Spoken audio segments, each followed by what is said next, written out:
आपण पाहत आहात निपाणी न्यूज, चौफेर घडामोडी।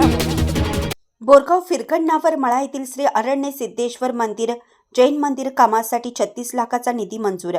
नगरसेवक शरद जंगटे यांची माहिती।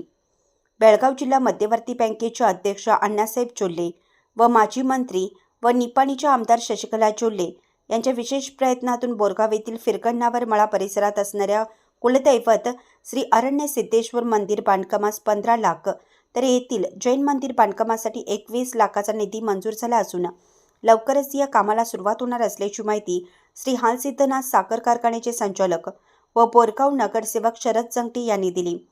फिरकंडावर मळा येथे श्री अरण्य सिद्धेश्वर देवाचे प्राचीन जागृत मंदिर आहे, तसेच जैन मंदिर आहे।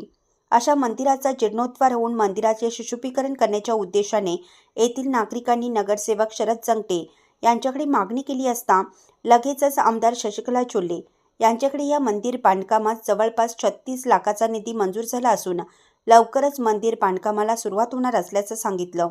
शिवाय यात्रा काळात श्री अरण्य सिद्धेश्वर मंदिरासाठी भक्तांना जाणवणारा पिण्याचा पाणी प्रश्न मोडीत काढण्यासाठी कूपनलिका बोरवेल मंजूरही झाल्याचं सांगितलं। यावेळी बोलताना नगरसेवक शरद जंगटे म्हणाले की जिल्हा मध्यवर्ती बँकेचे अध्यक्ष अण्णासाहेब चोल्ले व आमदार शशिकला चोल्ले यांनी विकासातून बोरगाव शहराचा कायापालट करण्याचा उद्देश डोळ्यासमोर ठेवल्यानेच ते या शहरासाठी कोट्यावधीचा निधी उपलब्ध करून देत असल्याचं सांगितलं।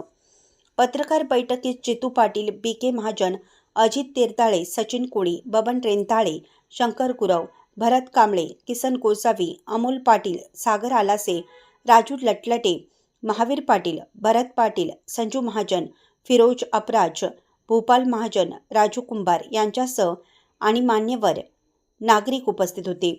बोरगावहून प्रतिनिधी अजित कांबळे। अशाच अपडेट्ससाठी निपाणी न्यूजला सबस्क्राईब करा आणि रहा अपडेट।